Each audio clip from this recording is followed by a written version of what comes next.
अध्याय 5 श्लोक 14 बघतोय आपण. न कर्तृत्वं कर्माणि लोकस्य सृजति प्रभुः न कर्मफलसंयोगं स्वभावस्तु प्रवर्तते. संधी बघू. स्वभावस्तु फक्त इथे संधी आहे. स्वभावः अधिक तू अर्धा स निघून जातो. अर्थ बघू. प्रभुः लोकस्य न कर्तृत्वं न कर्माणि न कर्मफलसंयोगम न सृजती. म्हणजे परमेश्वर मनुष्यांचे कर्तेपण, कर्माणी म्हणजे कर्मे किंवा कर्मफलसंयोगम कर्मफलाशी संयोग उत्पन्न करीत नाही, तर स्वभावः प्रवर्तते. स्वभावः म्हणजे प्रकृतीस सर्व काही करते, अशा अर्थाने हा श्लोक आहे. 13व्या श्लोकात सांगितलं की कर्मयोगी नैष्ठिक शांती प्राप्त करतो. मनसा संन्यस्य आस्ते म्हणजे कर्म तर करतो, पण त्याशिवाय फलासक्तीचा त्याग शक्य नाही.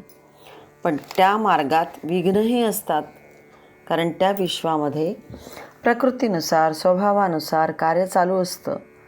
कर्मयोग्याची असण्याची स्थिती म्हणजे मग मूल प्रकृती, त्यात बदल होत नाही, पण स्वभाव वृत्ती बदलू शकतो. म्हणून कर्तृत्व, कर्मे आणि कर्मफल हे ईश्वर निर्माण करीत नसून स्वभावच करतो, हे तो जाणतो. अहंकाराने अज्ञानाने मोहित झालेला दुःख भोगतो, पण प्रकृतीच तिच्या स्वभावानुसार कार्य करीत असली तरी त्याला वळण देण्याचं काम हा कर्मयोगी करत असतो. खरं तर हे विश्व प्रभूने निर्माण केलं आहे. प्रभू शब्द आलेला आहे. प्रभवती इति प्रभू, जो निर्माण करतो तोच शासक आहे, तोच स्वामी आहे, विश्वनियंत्रकही तोच आहे. ही सृष्टी स्थिती लय नवसर्जन सारे तो प्रभू करत असतो. न एकाकी रमते स द्वितीयम ऐच्छत, असं उपनिषदांमध्ये म्हटलं आहे. लोकावतो लीला कैवल्यम म्हणजे एकट्यामध्ये आनंद नाही, दुसरा हवा, म्हणून सृष्टी निर्मिली. भागवतातही याचा उल्लेख आला आहे. लीला कैवल्यम असं म्हटलं आहे. लीला म्हणजे खेळ, गेम, त्यात दुसरा हवाच असतो. तर खेळात मजा येते, दुसरा नसेल तर खेळात मजा नाही. खेळात हारजीतसुद्धा असते, म्हणजे सगळं स्पोर्टली घ्यायचं असतं, त्याला महत्त्व. हारलेल्यांना म्हणायला हवं की जिंकलेल्या टीमला फार छान खेळलात आज आपण, आणि जिंकलेल्यांनी म्हणायला हवं की आपणही टफ फाईट दिली, तर मजा येते. म्हणून दुसरा हवा असतो. एकट्याने खेळण्यात मजा नाही, आनंद नाही. म्हणूनच जणू काही परमात्म्याचा एक अंश लगेच वेगळा होऊन अहम भाव घेऊन जो आला त्याला प्रत्येक आत्मा असं म्हणतात, त्याला जीवात्मा असंही म्हणतात. सूक्ष्म शरीर पंचमहाभूत मिळून प्रकृती आपलं काम करीत स्थूल शरीर तयार होतं, अस्तित्व सुरू होतं. परमात्म्याने आपल्याला इच्छा स्वातंत्र्य दिलं आहे. जर दिलं नसतं तर आमच्या अस्तित्वाला अर्थच नव्हता. त्याचबरोबर त्याने कर्मस्वातंत्र्यही दिलं आहे. कर्मस्वातंत्र्य दिलं नसतं तर आपण कठपुतली झालो असतो. तिसरे, क्रिया आणि तशी प्रतिक्रिया या सृष्टी नियमानुसार मनुष्य जो विचार करेल, त्यानुसार कर्म करेल, त्याचा परिणाम भोगावाच लागणार. म्हणजे प्रभूने जरी विश्व निर्माण केलेलं असलं तरीसुद्धा योगमायेने प्राणीमात्र भूतमात्रांची निर्मिती झाली तरी प्रत्येकाच्या प्रकृतीनुसार स्वभाव धर्मानुसारच कार्य घडतं, कर्म होतात. भगवंत कोणत्याही मनुष्याचे कर्तेपण, कर्मफल यांच्याशी जोडलेला नसतो. मनुष्याला म्हणतो की तू कर्म करतोय म्हणून मी कर्मही नाही, करताही मी नाही, आणि कर्मफल देण्याशीही माझा काहीही संबंध नाही. त्यांच्या स्वभावानुसार ते कार्य करतात आणि फळ भोगतात. क्रिया तशी प्रतिक्रिया म्हणजे ॲक्शन आणि रिॲक्शन हे त्यांच्या स्वभावानुसार त्यांना मिळतं. सृष्टीतील उदाहरण बघितलं तर जसं वृक्ष वेली आपल्या स्वभावानुसार फुलतात. काही आपला सुगंध सर्व दूर पसरवितात, काही सुगंधही नसूनही वृक्षवेलीचे सौंदर्य वाढवतात. पाटाचं पावसाचं पाणी सर्वत्र खरं सारखंच बागेतील झाडांनाही दिलं जातं, परंतु नारळात पाणी आणि आंब्यात नाही. आंबा गोड तर चिंच आंबट, कारले कडू. शेतकरी सर्वांना खत देईल, योग्य ती छाटणीही करेल. माती कीड लागू नये म्हणून खतांची फवारणी सर्वांना सारखं करेल. तरी फळं फुले आपापल्या प्रकृती धर्मानुसारच त्या वृक्षवेलींना येणार.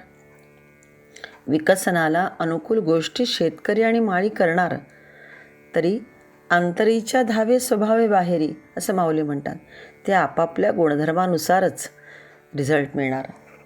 तसंच भगवंताने आपल्याला निर्माण करताना मन बुद्धी चित्त सारं दिलं आहे. कर्म करण्यासाठी अहंभाव दिला आहे.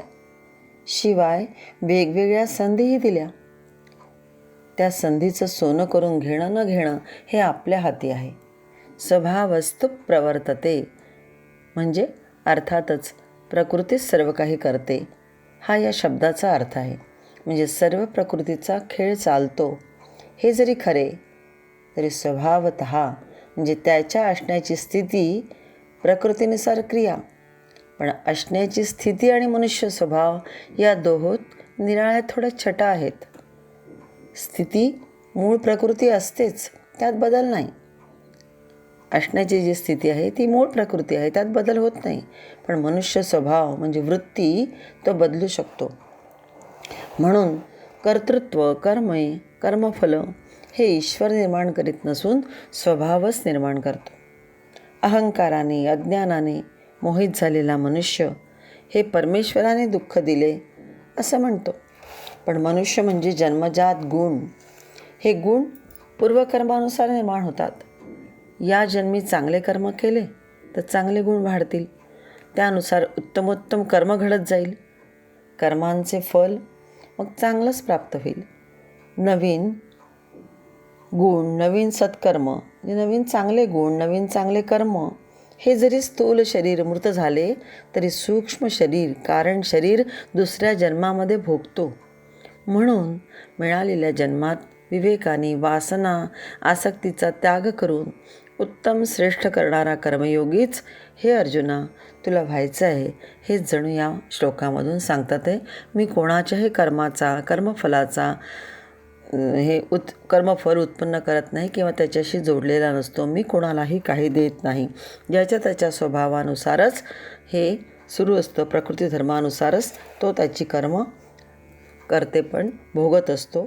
म्हणून माझा इथे कुठेही काही संबंध नाही हे तुला जाणून घ्यायचं आहे आणि तुला उत्तम श्रेष्ठ असा कर्मयोगी व्हायचं आहे हे जणू सांगतात आहे. अध्याय 5 श्लोक 15 बघतो आपण. नादत्ते कस्यचित् पापं चैव सुकृतं विभुः अज्ञानेनावृत्तं ज्ञानं तेन मुह्यन्ति जन्तवः. विभुः शब्द आलेला आहे. सर्वव्यापी परमेश्वरसुद्धा न कस्यचित् पापं कुणाचे पापकर्म च म्हणजे आणि न सुकृतमेव ना कुणाचे शुभकर्मही आदत्ते म्हणजे ग्रहण करीत नाही, स्वतःकडे घेत नाही. अज्ञानेन आवृतम संधी आहे तिथे. अज्ञानेन अधिक आवृतम म्हणजे अज्ञानाचे द्वारा अज्ञानाने ज्ञानम झाकलेले असते. आवृतम म्हणजे झाकले गेलेले असते. अज्ञानामुळे ज्ञान झाकलं गेलेलं असतं. तेन जंतवः मुह्यन्ति त्यामुळे सगळे अज्ञानी माणसे, जंतवः म्हणजे अज्ञानी माणसे, मुह्यन्ति जे मोहित होतात. हा सरळ अर्थ झालेला याचा. या श्लोकामध्ये विभुः म्हटलेलं आहे. 14व्या श्लोकात आपण बघितलं की पहिल्या ओळीतला शेवटचा शब्द प्रभुः आलेला आहे आणि या 15व्या श्लोकात पहिल्याच ओळीत शेवटी विभुः शब्द आलेला आहे. प्रभूचा अर्थ बघितला आपण की प्रभवती इथे प्रभुः प्रकर्षेन प्रभवती, जो स्वतः तयार होतो आणि निर्माण करतो सगळी सृष्टी, तो प्रभू.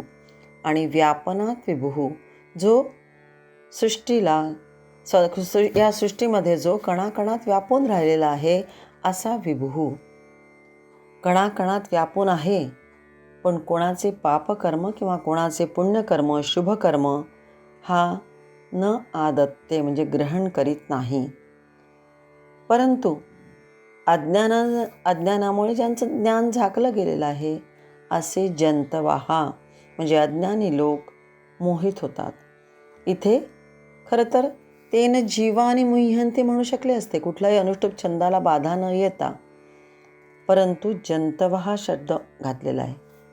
ते जंतवाहा मुह्यंती म्हणजे ते जंतू म्हणजे मोहित होतात. जंतवाहा का म्हटलं? अज्ञानी अशा अर्थी. जंतू हे कसे असतात?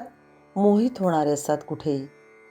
आपण मात्र भ्रमामध्ये असतो की आपण छाती ताठ करून अभिमानाने चालत असतो. पण ज्ञानावर जणू मोहावरण आल्याने अज्ञानात सारं करीत जातो. ईश्वराने खरं तर इच्छा स्वातंत्र्य दिलं आहे, कर्म स्वातंत्र्य दिलं आहे, तरी त्याचा दुरुपयोग करीत स्वतःलाच प्रत्येक कर्माचा कर्ता भोगता मानत जातो. म्हणून त्याला जंतवाहा असं म्हटलं आहे, म्हणजे जंतू असं म्हटलं आहे. जंतवाहा हे त्याचं अनेक वचन वापरलेलं आहे. अशा जंतूंद्वारे केलेले अशुभ कर्म भगवान ग्रहण करीत नाही. उदाहरणार्थ, जसं अशुद्ध हाताने अशुद्ध साहित्य वापरून केलेली मिठाईसुद्धा आपण भगवंताला देत नाही. कांदा कापलेल्या सुरीने नैवेद्याचे फळ आपण कापून देत नाही नैवेद्याला.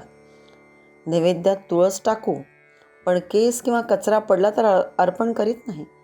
तसंच प्रत्येक कर्मामध्ये अहंकाराचा केस जर असेल तर प्रभू स्वीकारत नाही. ज्ञानाला नेहमी अज्ञान झाकून टाकतं. ज्ञान म्हणजे अनुभवजन्य, विजडम ज्याला म्हणता येईल असं. अनुभवाच्या आधारे विवेकपूर्ण निर्णय घेण्याची क्षमता, समजदारी, बुद्धिमानी, अनुभूतीची उंची आणि सत्याची खोली ज्ञानामध्ये असते. आचरणातून प्रगट झालेले ज्ञान जास्त प्रभाव पाडते. एखादे पुस्तक वाचले तरी त्यातील ज्ञानाची गहनता समजणे महत्त्वाचं असतं. गुरूंच्या सहवासात त्याच्या आचरणाच्या प्रभावामुळे त्यांचं जे आचरण असतं त्याच्या प्रभावामुळे अज्ञान दूर होतं. अज्ञान म्हणजे ज्ञान नाहीच असं नाही, ज्ञान असतं, आतमध्ये असतंच, पण ते झाकले गेलेले असतं मोहानी, अविद्येनी. जसं एखादा मोठा हिमालय समोर दिसतोय, पण आपण डोळ्यासमोर हात आणला असेल तर तो झाकला जातो. सूर्याला छोटासा ढग झाकून टाकतो. डोळ्यामध्ये जर उसळ गेलं असेल तर समोरचं दृश्य दिसत नाही, जे काही असेल ते. म्हणजेच काय? हिमालय दूर आहे, हात जवळ आहे. सूर्य दूर आहे, ढग जवळ दिसतो. दृश्य एखादं दूर आहे, पण कचरा डोळ्यात गेल्यामुळे कचरा समीप आहे, म्हणून ज्ञान दूर आहे. अज्ञान जवळ आहे. तसंच हे परमतत्व दूर आहे. पण ही संसाररूपी माया, हिला आपण मानतो ते अज्ञान आहे. ही जवळ आहे आणि परमतत्व दूर आहे, म्हणून अज्ञानामुळे आपल्याला ते दिसत नाही. आत्मा अमर आहे, नित्य आहे, शाश्वत आहे. शरीराला का मानू? हे आपण सामान्य समजू शकत नाही. भगवंत म्हणतात, अज्ञानेन आवृतम ज्ञानम. हे अल्प पूर्ण अज्ञान, त्याने अज्ञानावर आवरण आहे. त्यामुळे ते पूर्ण, त्याचा त्या ज्ञानाचा आपल्याला विसर पडतो. तो सांसारिक गोष्टीत रमल्यामुळेच, मनाच्या चंचलतेमुळे सुद्धा ज्ञान स्वस्वरूपाचे जे आहे ते ज्ञान होत नाही. मनुष्य जीवनात चांगले झाले तर म्हणतो की मी केले, त्याचं करते, पण तो अभिमान तो स्वतःकडे घेत जातो. पण वाईट झालं की म्हणतो परमेश्वरानं दिलं आहे, दुसऱ्याकडे बोट दाखवतो. किंवा प्रभू म्हणतात की मी सर्वत्र आहे, सर्वत्र व्यापून आहे विभू या रूपाने. तरी कोणाचेही पापही किंवा पुण्यही किंवा शुभकर्मही याचा मी करताही नाही, भोगताही नाही. जे घडतं आहे ते सृष्टीत प्रकृती धर्मानुसार किंवा मनुष्यांकडून त्यांच्या प्रकृती म्हणजे स्वभाव धर्मानुसार घडतं आहे. त्यामुळेच मी त्याचा करताही नाही आणि भोगताही नाही. मनुष्य शिक्षण ज्ञान मिळवतो, त्यानुसार आपलं जीवन रेखाटतो, घडवतो. पण नुसती प्रखर बुद्धी असून चालत नाही. त्यासाठी लागणारा विवेक, सम्यक ज्ञानही असावं लागतं. मनुष्यात योग्य सम्यक विचार करण्याची शक्ती आहे, सगळ्यांपेक्षा जास्त आहे इतर भोग योनींपेक्षा. एक चाणक्य नीतीमध्ये श्लोक आहे, आहार निद्रा भयमैथुनैच समानमेतत् पशुभिर्नराणाम धर्मो हि तेषाम अधिको विशेषः धर्मेण हीनः पशुभिः समानाः. या भूवर परमात्म्याची सर्वोत्तम रचना म्हणजे मानव आहे. का सर्वश्रेष्ठ? हे रहस्य आपण नीट जाणतच नाही. या पृथ्वीवर सगळे जीव, जंतू, प्राणीधारी या सगळ्यात वरील गोष्टी समान आहेत. कोणत्या? तर आहार, निद्रा, भय, प्रजोत्पादन. मानव आणि पशु यामध्ये समान आहे. समानमेतत् पशुभिः नराणाम धर्मो हि तेषाम अधिको विशेषः. पण मनुष्यांमध्ये धर्म हा विशेष आहे. जीवनातील कर्तव्य, त्याचं ज्ञान, यामध्ये मनुष्य आणि पशु यामध्ये भेद आहे. पशु फक्त भोगयोनी आहे, त्याला बाकी ज्ञान नसतं. धर्मेण हीनाः पशुभिः समानाः. आज आपण तर बघतो की मनुष्यामध्ये आपल्या प्रति कर्तव्य तर सोडाच, पण विवेकही जागृत आहे का नाही कधी कधी प्रश्न पडतो. असे कुकर्म करत असतो. असत्य भाषण, चोरी, दुसऱ्यांच्या पैशाची, अधिकाराची चोरी असते, बलात्कार, अत्याचार, आपल्या सबलतेचा, अधिकाराचा, पैशाचा वापर करीत दुर्बलांवर अन्याय, ढोंगीपणा, सगळं करूनही पुन्हा काही न केल्यासारखं ताठ मानेने जगणारे, सभ्यतेचा बुरखा पांघरून आपलाच तोरा मिरवणारे बघतो आपण. त्यावेळी जंतवाहा, जीवजंतूंप्रमाणे जगणारे, सतत वळवळणारे आणि शेवटी आत्मघातास कारणीभूत होणारे आहेत. म्हणूनही कदाचित जंतवाहा प्रभूंनी म्हटलेलं आहे. मनुष्यात जे ज्ञान, जिज्ञासा, विवेक आहे तो इतर प्राण्यांपेक्षा वेगळा आहे. मनुष्य आता तर सगळ्या प्रकारचे ज्ञान मिळवतो, इन्फॉर्मेशन त्याच्याकडे खूप असते. पण जे अनुभवजन्य ज्ञान आहे, जी सत्याची खोली आणि अनुभूतीची उंची ज्यात आहे, ते खरे ज्ञान. ते असेलच असं नाही. असत्य सत्याला झाकून टाकतो. मनुष्याने आपल्या कर्तव्याप्रती सजग असले पाहिजे. तसंच केलेल्या कर्मातून मिळणारं जे फळ आहे, म्हणजे त्याद्वारा मिळणारे सुख दुःख, याची जबाबदारीसुद्धा त्यानेच उचलायला हवी. मनुष्य जन्म म्हणजे कर्मयोनी आहे, बाकी सगळ्या भोगयोनी आहेत. म्हणून नवीन परिवर्तन कर्मात करून प्रशस्त कर्मेच करायला हवीत. त्यातूनच कल्याण करून घेऊ शकतो मनुष्य. अध्याय 5 श्लोक 16 बघ. ज्ञानेन तु तदज्ञाने येषान्नाशितमात्मनः तेषामादित्यवज्ज्ञानं प्रकाशयति तत्परम्. तू म्हणजे परंतु, ज्ञानेन पण येषाम म्हणजे ज्यांनी, आत्मनः म्हणजे आपल्या ज्या ज्ञानाद्वारा, ज्ञानेन ज्या ज्ञानाद्वारा, तत् अज्ञानम, तदज्ञानममध्ये संधी आहे, तत् अज्ञानम ते अज्ञानाचा, नाशितम म्हणजे नाश केला आहे, तेषाम खालच्या ओळीत आहे, तेषाम आदित्यवत घ्यायचं, ज काढून टाकायचा, तेषाम आदित्यवत ज्ञानम त्यांचे ते ज्ञान, आदित्यवत म्हणजे सूर्याप्रमाणे, परम प्रकाशयती परमतत्व परमात्म्याला प्रकाशित करते. इथे तत्परम हे श्लोकात शेवटचे पद आले. याचा अर्थ आहे प्रभू किंवा विभू किंवा परमात्मा, तेच परमतत्व, हा त्याचा अर्थ आहे. तत्परमचा अर्थ ते तत्व कसं आहे, अव्यक्त असते. ते सामान्य माणसाला कळत नाही, कारण प्रत्येक माणूस अज्ञानामध्ये गुरफटलेला असतो. आजच्या प्रगत विज्ञानाला सुद्धा ते परमतत्व कळलेलं नाही. पण तसे काही तत्व किंवा श्रेष्ठ शक्ती आहे हे विज्ञानाने मानलेलं आहे. विश्वामागे एक शक्ती आहे, ती कार्यरत आहे, हे सगळे सुज्ञ शास्त्रज्ञ जाणतात. ज्यावेळी एखाद्याचे अज्ञान खऱ्या ज्ञानामुळे नष्ट होईल, तेव्हाच ते परमतत्व, तो प्रभू, तो परमात्मा, सर्वव्यापक परमात्मा प्रकाशयती म्हणजे प्रकाशित होतो, त्याची अनुभूती यायला लागते. या ठिकाणी ज्ञान शब्द परमात्म्याविषयक ज्ञानाचा द्योतक दिला आहे. इतर कुठल्याही व्यवहारातला भौतिक ज्ञान नव्हे, तर त्या परमात्म्याविषयक ज्ञानासाठी म्हणून तो ज्ञान शब्द वापरलेला आहे. प्रकाश पडताच जसा अंधार नाहीसा होतो, तसे ज्ञान प्राप्त होताच अज्ञान आपोआप दूर होते.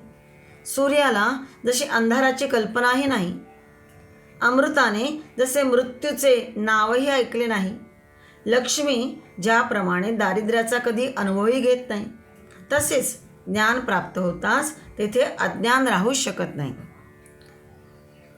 आपण व्यवहारातही बघतो, सर्वसामान्य व्यावहारिक जे आहे त्या विद्येतही आपण बघतो की ज्या शास्त्राचे ज्ञान प्राप्त होताच, व्यवहारात जेव्हा आपण बघतो तेव्हा एखाद्या शास्त्राचं ज्ञान प्राप्त झाले तर त्यासंबंधी जे काही अपूर्ण माहिती असते, अपूर्ण ज्ञान असतं आपल्याला, ते आपोआप दूर होतं, कारण ज्ञान झालं आहे. म्हणजेच ते तत्त्व सर्वसामान्य व्यावहारिक विद्येतही खरं आहे. कुठलेही शास्त्र असो, त्या शास्त्रातली आधी आपल्याला माहिती नसते, ती माहिती वाचून अभ्यासून आपल्याला कळते आणि मग त्यातलं अज्ञान दूर होतं, ज्ञान प्रकट होत जातं. या ठिकाणी मात्र जे ज्ञान म्हटलं आहे ते मोक्षविषयक ज्ञान, परमात्म्याचे ज्ञान, त्याबद्दल बोलतात आहे. आणि ते झाले की मग आत्म्याच्या संबंधाचे जे अज्ञान आहे, आत्म्याबद्दलचं जे अज्ञान आपल्यामध्ये आहे ते पूर्णपणे दूर होतं. म्हणजे साधकाचं मोक्षविषयक ज्याची साधना चालू असते, त्या दृष्टीने त्याचे प्रयत्न असतात, यासाठी सांगतात आहे की त्या संबंधीचं त्याचं अज्ञान पूर्णपणे दूर होतं. आणि मग अज्ञान दूर झालं की मग आदित्यवत म्हटलं आहे, आदित्यवत परमप्रकाश येती, त्याच्यासमोर सूर्यासारखा परमात्म्याचा तो प्रकाश होतो. परमात्म्यानेच खरं तर हा सूर्याला प्रकाश दिला आहे. पुढे 10व्या अध्यायात आपण बघणार आहे. पण आत्ता उदाहरण समजून घेण्यासाठी आपल्याला सूर्यप्रकाश माहिती आहे, बाकी माहिती नाही आहे, म्हणून इथे त्याचं उदाहरण आपण घेतो आहे की सूर्यासारखा परमात्म्याचा प्रकाश होतो. ज्ञानी सदैव त्या सर्वव्यापक परमेश्वराच्या परमपदाला पाहतात. जसा सूर्य आकाशात दिसतो तसा त्यांना परमेश्वर दिसतो. ऋग्वेदातील ही श्रुती आहे, त्याच सांगतात. आपल्यासारखं सामान्यांना ते कळू शकत नाही, पण जे महापुरुष सांगतात, जे वेदात आलेलं आहे, जे श्रुतींमध्ये आलं आहे, त्यावर विश्वास ठेवायचा. तद्विष्णोः परमं पदं सदा पश्यति सूर्यः दिवीव चक्षुराततम, असं ऋग्वेदात म्हटलेलं आहे. ईश्वराच्या परमस्थानाला प्रज्वलित अवस्थेत ते पाहतात. कर्म उपासनेने ज्यांचे चित्त शुद्ध झालेले आहे, त्यांचे विस्मरण दूर होऊन पुनर्स्मरणरूपी ज्ञान त्यांना होते. 3 प्रकारचे लोक असतात हे, की ज्यांचं कर्म उपासनेने चित्त शुद्ध होतं. दुसरं कोणतं? तर श्रवण, मनन, अर्चन, वंदन, निदिध्यासन आदी साधनांच्या द्वारा गुरुजवळ राहून नम्रतापूर्वक सेवेने ते ज्ञान प्राप्त करून घेतात. 4थ्या अध्यायात आपण बघितलेलं आहे. असे दुसऱ्या प्रकारचे लोक असतात. आणि तिसऱ्या प्रकारचे म्हणजे हे खूप महत्त्वाचं असतं की परमतत्वाने, त्या परमात्म्याने, त्या तत्परम म्हणजे त्या परमतत्वाने त्यांच्यावर अनुग्रह केला आहे, त्यांना हे ज्ञान प्राप्त होतं. म्हणजे ज्यांच्यावर कृपादृष्टी झालेली आहे, अनुग्रह परमात्म्याचा ज्याच्यावर झालेला आहे, त्यांनाही हे ज्ञान सहज प्राप्त होतं. अशा प्रकारे 3 प्रकारे त्या परमात्म्याचं दर्शन त्यांना होतं. एक कर्मोपासनेने ज्यांचं चित्त शुद्ध झाले, दुसरे श्रवण, मनन, अर्चन, निदिध्यासन, वंदन इत्यादींनी आणि गुरुच्या सान्निध्यात राहून, आणि तिसरे मात्र महत्त्वाचं परमतत्वाने ज्यांच्यावर अनुग्रह केला आहे, त्यांना हे सगळं ज्ञान प्रकाशित होतं किंवा प्राप्त होतं. हो, ईश्वर अनुग्रह करतो हे सांगतात. यावर दृढ विश्वास आपणही ठेवूया.